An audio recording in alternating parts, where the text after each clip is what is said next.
दोस्तों, आपका ताल्लुक दुनिया के किसी भी मुल्क से हो, आपने ज़िंदगी में कभी ना कभी मैकडॉनल्ड या फिर केएफसी से खाना ज़रूर खाया होगा। आज हम दुनिया की सबसे मशहूर फ्राइड चिकन बनाने वाली कंपनी केंटकी फ्राइड चिकन यानी कि केएफसी के बारे में आपको बताने जा रहे हैं, जो कि एक ऐसे आदमी ने बनाई जिसकी सारी जिंदगी नाकामियों से भरपूर थी। आप में से बहुत से दोस्त ये बात भी नहीं जानते होंगे कि दुनिया के सबसे पहले केएफसी में सिर्फ और सिर्फ 6 कुर्सियां मौजूद थी, यानी कि वहां पर एक वक्त में सिर्फ और सिर्फ 6 अफरादी खाना खा सकते थे। जबकि आज 2025 में पूरी दुनिया में केएफसी की 31,980 लोकेशंस मौजूद हैं। आपको ये बात जानकर भी बहुत ही हैरत होगी कि आज केएफसी की मालिक कंपनी एक अमेरिकी कंपनी यम ब्रांड्स है, और ये इतनी बड़ी कंपनी है कि यही कंपनी और बहुत सी फास्ट फूड चेन्स की भी मालिक है, जिनमें पेप्सी और पिज्जा हट भी शामिल हैं। यही वजह है कि केएफसी पर जब भी आप खाने के लिए ऑर्डर करते हैं तो साथ आपको जो ड्रिंक मिलता है वो पेप्सी होती है, ना कि कोका कोला या कोई और सॉफ्ट ड्रिंक। केएफसी कंपनी की बुनियाद आज से 95 साल पहले जिस बंदे ने रखी थी, इसे आज सारी दुनिया कर्नल सैंडर्स के नाम से जानती है। दोस्तों, आपको ये बात जानकर भी बहुत ही हैरत होगी कि आज साल 2025 में केएफसी कंपनी का एक साल का रेवेन्यू $2.83 बिलियन है, जो कि पाकिस्तानी 84,900 करोड़ पे बन जाते हैं।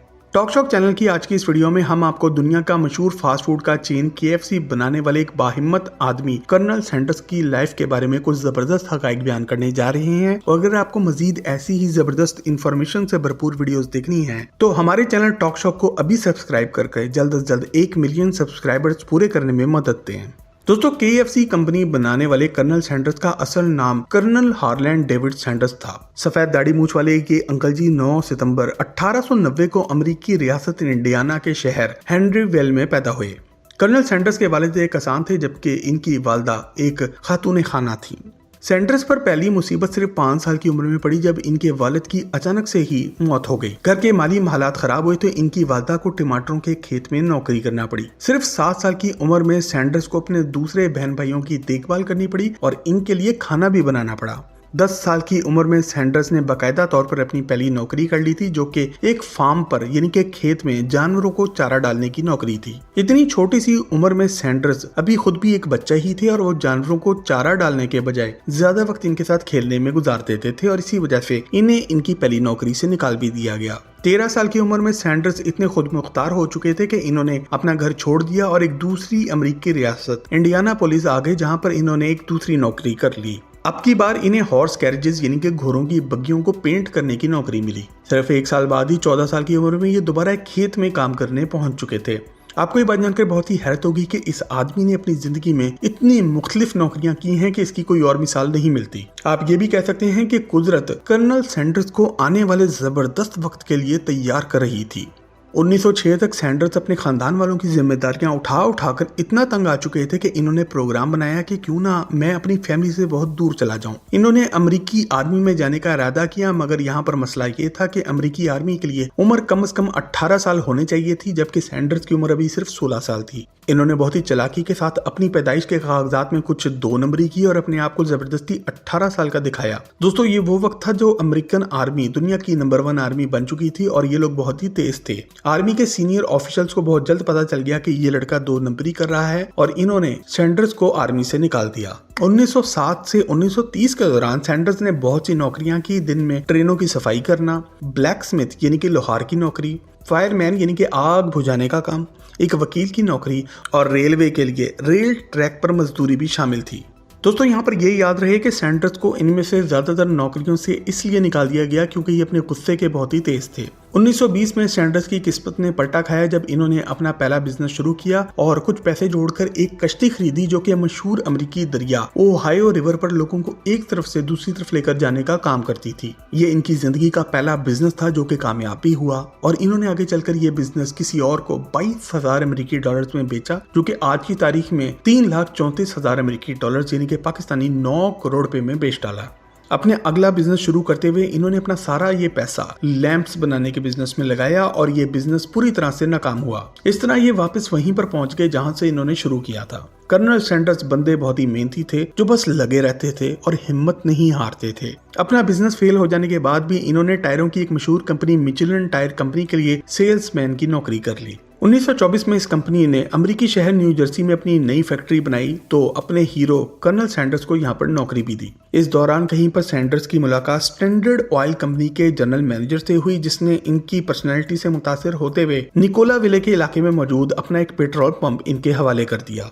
सैंडर्स बहुत ही मेहनती थे और पेट्रोल पंप की सेल्स इनकी मेहनत की वजह से 3 गुना ज्यादा बढ़ गई, मगर एक बार फिर से किस्मत ने इन्हें लात मारी और पूरा अमेरिका ग्रेट डिप्रेशन में चला गया और ये पेट्रोल पंप भी बंद हो गया।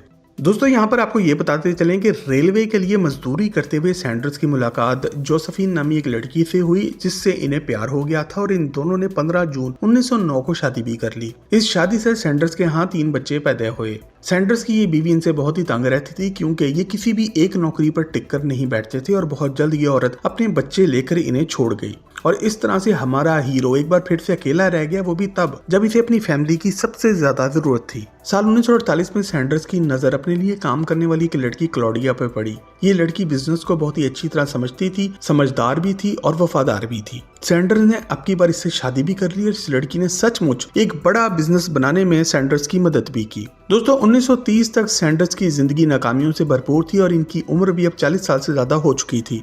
जिस तरह से इन्होंने स्टैंडर्ड ऑयल कंपनी का पेट्रोल पंप चलाया, वो खबर शेल ऑयल कंपनी तक भी पहुंची और इन्होंने सैंडर्स के हवाले अमेरिकी रियासत केंटकी का सबसे बड़ा पेट्रोल पंप कर दिया। सैंडर्स ने खुशी खुशी ये नौकरी भी शुरू कर दी और यहाँ पर भी बहुत ही मेहनत से काम किया। एक दिन सैंडर्स के दिमाग में एक आइडिया आया कि क्यों ना पेट्रोल पंप के बिजनेस के साथ ही मैं एक्स्ट्रा पैसे बनाने के लिए कोई साइड बिजनेस भी शुरू कर दूं। इन्होंने अपने घर से स्टेक्स और फ्राइड चिकन तैयार करके अपने पेट्रोल पंप पर बेचना शुरू कर दिया। इनका बनाया हुआ फ्राइड चिकन लोगों को बहुत पसंद आना भी शुरू हो गया। पहले इन्होंने अपने पेट्रोल पंप पर सिर्फ 6 कुर्सियां लगाकर एक छोटी सी जगह बनाकर काम शुरू किया था, लेकिन जब ये काम चल पड़ा तो इन्होंने अपने सामने मौजूद एक पूरा रेस्टोरेंट ही रेंट पर ले लिया। अब ये एक वक्त में 140 से ज्यादा लोगों को एक जगह बिठाकर खाना खिला सकते थे। अपनी जबरदस्त चिकन रेसिपी और अपनी जबरदस्त पर्सनैलिटी की वजह से सैंडर्स अमेरिकी रियासत केंटकी में एक हीरो के तौर पर मशहूर होने लगे और इसी वजह से आगे चलकर 1935 में अमेरिकी रियासत केंटकी के गवर्नर ने एजाजी तौर पर इन्हें कर्नल के एजाज से भी नवाजा। दोस्तों दुनिया के हर बिजनेस में आने वाली मुश्किलात की तरह अपने फ्राइड चिकन के बिजनेस पे भी सैंडर्स को एक मुश्किल ये पेश आ रही थी कि इनका बनाया हुआ फ्राइड चिकन तैयार होने में 30 मिनट से भी ज्यादा वक्त लेता था और जब रेस्टोरेंट बिजी होता था तो लोगों को बहुत ज्यादा इंतजार करना पड़ता था। इसी वजह से इन्होंने वक्त बचाने के लिए अपना फ्राइड चिकन प्रेशर फ्रायर में तैयार करना शुरू कर दिया, जो कि सारी दुनिया के लिए काफी नई चीज थी।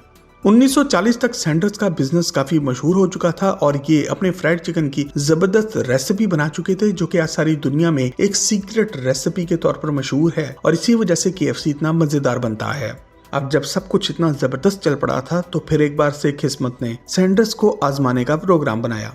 1941 में जंग अजीम दोम का आगाज हो गया और सारी दुनिया अपने घरों में बंद होकर बैठ गई। सैंडर्स के भी हालात खराब होने लगे तो इन्हें अपना ये होटल बंद करना पड़ा। साल 1952 तक कर्नल सैंडर्स को बिजनेस की काफी ज्यादा समझ आ चुकी थी। जंग अजीम दोम खत्म हुई तो इन्होंने अपने फ्राइड चिकन की रेसिपी को फ्रेंचाइज करने का प्रोग्राम बनाया। अब की बार इन्होंने कुछ नया सोचा। इन्होंने बाल्टियां भर भर के फ्राइड चिकन बनाया, अपनी गाड़ी में रखा और बस निकल पड़े। रास्ते में जो भी मुख्तलिफ होटल आते इनको अपना फ्राइड चिकन टेस्ट करवाते और अगर होटल वालों को पसंद आ जाता तो इन्हें ये खुफिया रेसिपी बेच डालते।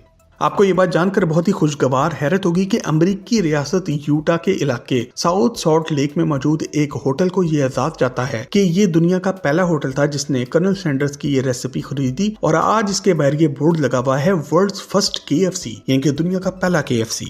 बहुत जल्द अमेरिका के 600 रेस्टोरेंट में कर्नल सैंडर्स का फ्राइड चिकन बिक रहा था और ये तमाम रेस्टोरेंट्स हर चिकन का पीस बिकने पर इन्हें 4 सेंट्स का प्रॉफिट देते थे। ये वो वक्त था जब हर रोज कर्नल सैंडर्स पर डॉलरों की बारिश होना शुरू हो चुकी थी।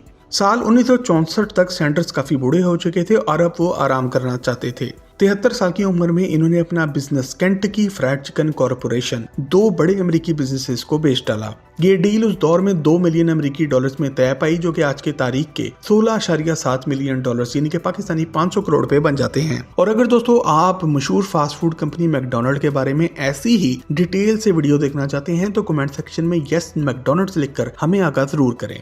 दोस्तों अपना बिजनेस बेचते हुए कर्नल सैंडर्स ने जो डील की थी इसमें कानूनी तौर पर यह बात भी शामिल थी कि जब तक कर्नल सैंडर्स जिंदा हैं तो वो अपनी कंपनी का फेस यानी कि चेहरा खुद ही रहेंगे, यानी कि KFC कंपनी के जो भी अखबारात और टीवी के लिए इश्तेहारात बनेंगे इनमें वो खुद ही सामने आएंगे और मीडिया पर कंपनी की तरफ से हर तरह का इंटरव्यू भी ये खुद ही देंगे। इसके अलावा यहाँ पर यह भी कानूनी शिक शामिल थी कि मरने के बाद कंपनी के लोगो में इनकी शक्ल को शामिल रखा जाएगा। इसके अलावा KFC कंपनी इन्हें हर माह $6,250 की सैलरी भी देगी। दोस्तों, आपको ये बात जानकर बहुत ही शदीद हैरत होगी कि KFC के चिकन की सीक्रेट रेसिपी को आज दुनिया की सबसे खुफिया चीजों में से एक जाना जाता है। कर्नल सैंडर्स ने 11 मसालों से मिलाकर एक रेसिपी बनाई थी जिसकी वजह से KFC इतना जबरदस्त बनता है। आज इस रेसिपी को तैयार करने का काम 2 कंपनियों के हाथ में है। आधी रेसिपी एक कंपनी तैयार करती है तो बाकी की आधी दूसरी कंपनी तैयार करती है और दोनों कंपनियों को एक दूसरे के बारे में कोई मालूमात हासिल नहीं है।